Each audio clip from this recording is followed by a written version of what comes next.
video ketiga ini, kita akan membahas tentang asal dan sejarah manajemen proses bisnis. Dewasa ini, kita sudah memahami pentingnya mengelola proses bisnis, tetapi ini tidak selalu terjadi pada zaman-zaman yang lampau. Jika kita melihat pada abad prasejarah, pekerja fokus pada seluruh proses untuk pembuatan produk tertentu. Dari sudut pandang kapabilitas, mereka adalah spesialis. Gambaran ini telah berubah banyak di masa industri. Perusahaan manufaktur telah mengambil alih dan mereka memproduksi untuk pasar. Pekerja di perusahaan manufaktur ditugaskan untuk hanya beberapa langkah dari seluruh proses. Dengan cara ini, mereka menjadi semakin spesialis dan bertanggung jawab untuk pekerjaan yang semakin kecil. Kita telah melihat contoh ini pada proses pembuatan pin yang dijelaskan oleh Adam Smith. Menjelang akhir abad ke-19, pekerjaan industri menjadi lebih terfragmentasi. Mengapa demikian? Frederick Winslow Taylor menjelaskan prinsip di balik ini yang disebut dengan scientific management. Ide di balik konsep ini adalah bahwa setiap langkah yang dilakukan pekerja dapat dianalisis secara ilmiah. Dengan cara ini, satu cara terbaik untuk melakukan pekerjaan dapat diidentifikasi. Jenis karyawan baru muncul dari prinsip ini, yaitu manajer.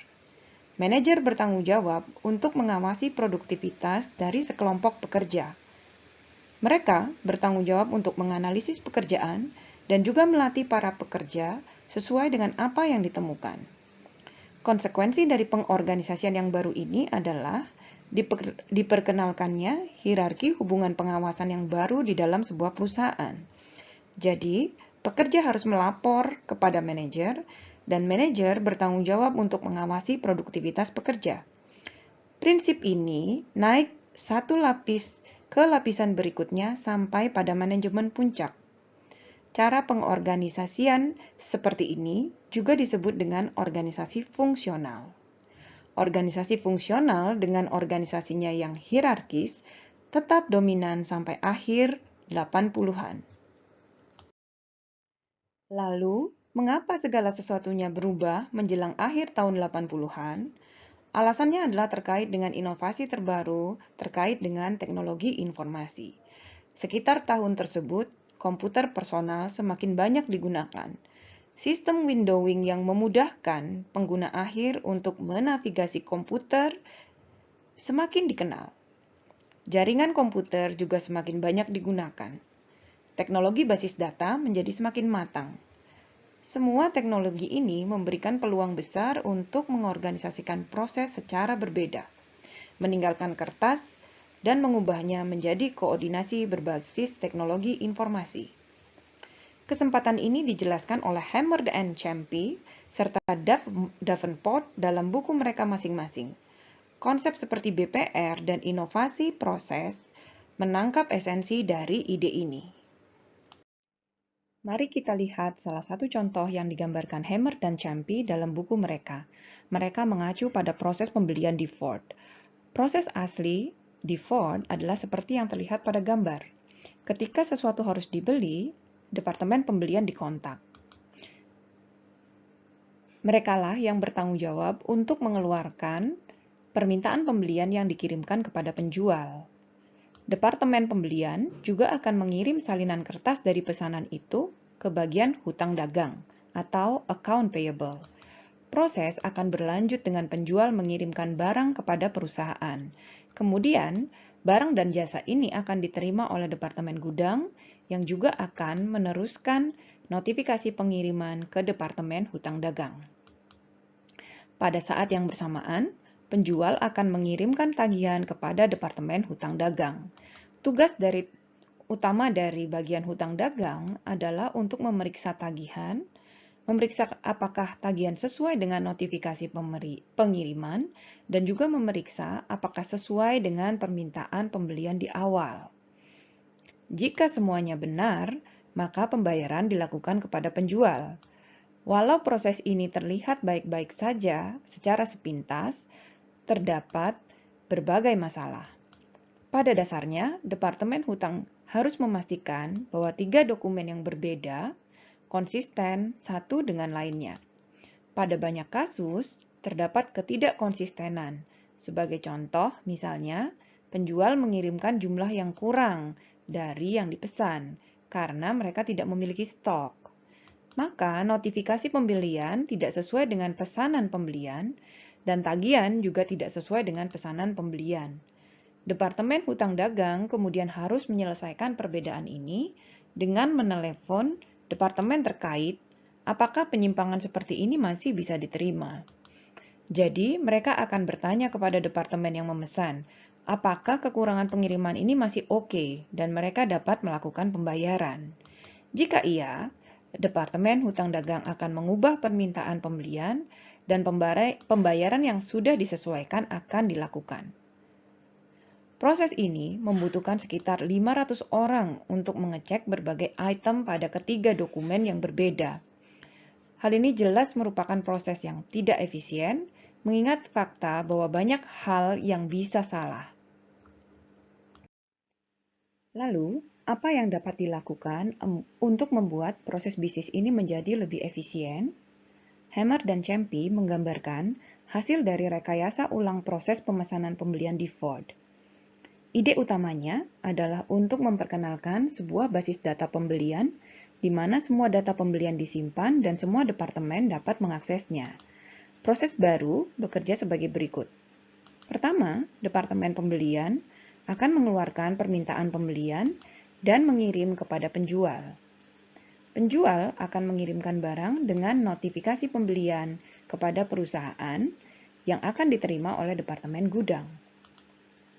Gudang akan melakukan cek jika permintaan pembelian konsisten dengan permintaan pembelian pada basis data.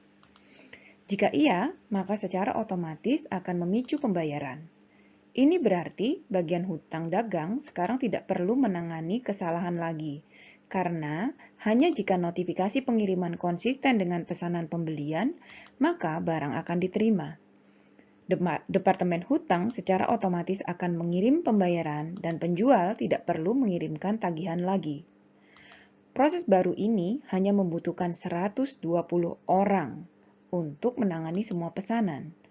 Semua sumber kesalahan dieliminasi dengan memperkenalkan sebuah penyimpanan informasi terpusat. Ini adalah kisah sukses yang drastis yang menekankan pentingnya dan kekuatan dari rekayasa ulang proses bisnis. Kasus Ford dan kasus-kasus lain yang dilaporkan oleh Hammer dan Champy membuat bisnis proses re-engineering atau BPR sangat populer. Tetapi, sebagian besar proyek BPR gagal. Kenapa? Pertama, karena konsepnya salah digunakan. Banyak perusahaan melabeli proyek apapun yang mereka lakukan sebagai BPR, tetapi hanya tertarik pada penghematan biaya dan bukan pada rekayasa ulang proses bisnis. Kedua, banyak proyek yang dilakukan terlalu radikal.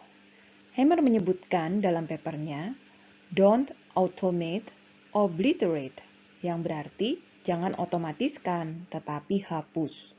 Untuk banyak perusahaan ini terlalu drastis.